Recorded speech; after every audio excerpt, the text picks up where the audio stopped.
does the regime imagine that they can execute their way out of this problem, or have you seen any indications at all in just the short time that the new president has been there that they may try a slightly more moderate approach in terms of placating the population? Right. No, unfortunately, there is no moderation in this regime. This regime is rotten to its core, is medieval in nature, is misogynist in nature. It will never reform. That is what the Iranian people are dying to tell us, that if they were going to reconcile with anyone, they would be reconciling with Muslim Iranians, much less infidel foreigners. And that said, the regime is really in weak standing. It is saber rattling and terrorism in the region, and the executions in Iran have simultaneously gone up. It's a measure of the regime's weakness. It's fallen apart. It's fallen apart from within. The free world, as I must say, the United States Congress has said, must instead support the Iranian people's desire to overthrow this regime. That is what the people of Iran are dying for and are telling us they are able to accomplish. And in order for them to accomplish this, I can't tell you when it will be accomplished, but I can tell you it is not too far in the future. In order to accomplish this, a few things must occur. Within Iran, the conditions are already there. It is a highly oppressive regime that has curtailed people's rights, and people want those rights. And those people have an organized resistance capable of continuing their struggle, and that's why you're seeing the number of executions perpetually going up or remaining high. What is missing is the free world giving credence to that struggle. What is missing is the free world is engaging the Ayatollahs as if they are reformable. What is missing is the lack of accountability for these people's behavior within and outside of the Iranian border. If the international environment actually matches what the people of Iran want, which is to pressure the regime and engages the opposition, the regime will fall like a brick. The IRGC is incapable of containing 90 million population.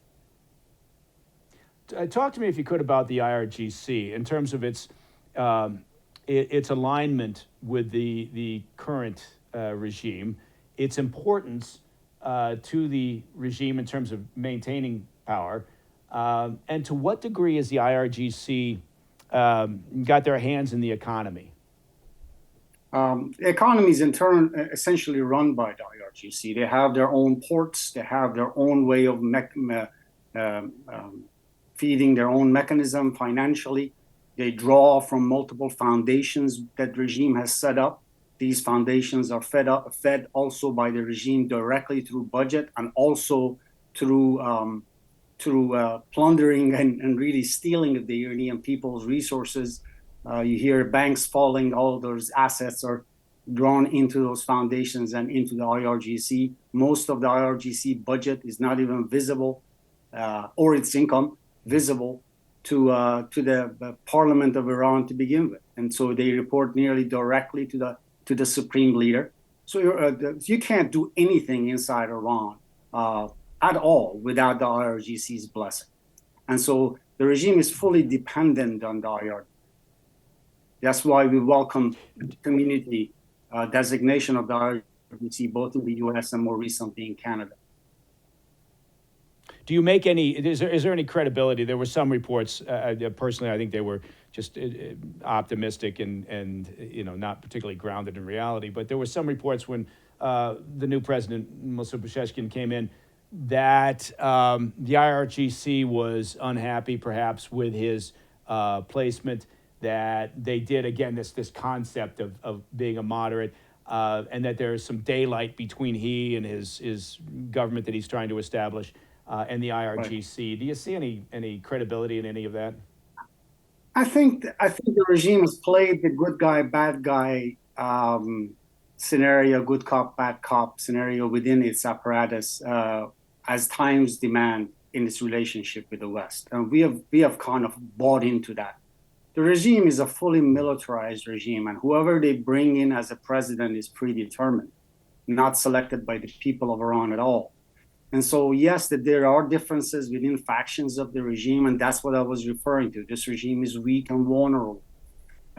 It is reported that these vulnerabilities enabled some of the activities that we have seen in recent days, particularly on July 31st. And so we got to remember that this regime is fighting the people of Iran day in and day out. Its end game is survival, and if it is possible, expansion. But the primary goal of this regime at this point is survival. So it's willing to do anything. It's willing to kill at enormous rates. Is willing to sacrifice the Palestinian people. It is willing to sacrifice and cause bloodshed across the region. By God, they are even willing to welcome a World War III as long as they remain in power. And their behavior suggests that they will engage the enemies of the West to their benefit. They will kill the Iranian people in perpetuity as long as they remain in power.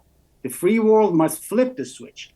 It should engage the people of Iran and their organized resistance. And I keep saying organized resistance. And it is led by the National People of Resistance of Iran. Its leader is a Muslim woman, IRGC. That is a resistance movement that has been in existence for more than 4 decades, fighting this regime, and the people of Iran today are really echoing the chants that these people began making in the early 1980s. Down with dictator, be it the Shah or the current leader, meaning that the people of Iran do not want single party rule of dictatorship of the monarchy, nor the dictatorship of these ayatollahs. They want a Jeffersonian republic, and that's what they're fighting for, and that's what they're dying for.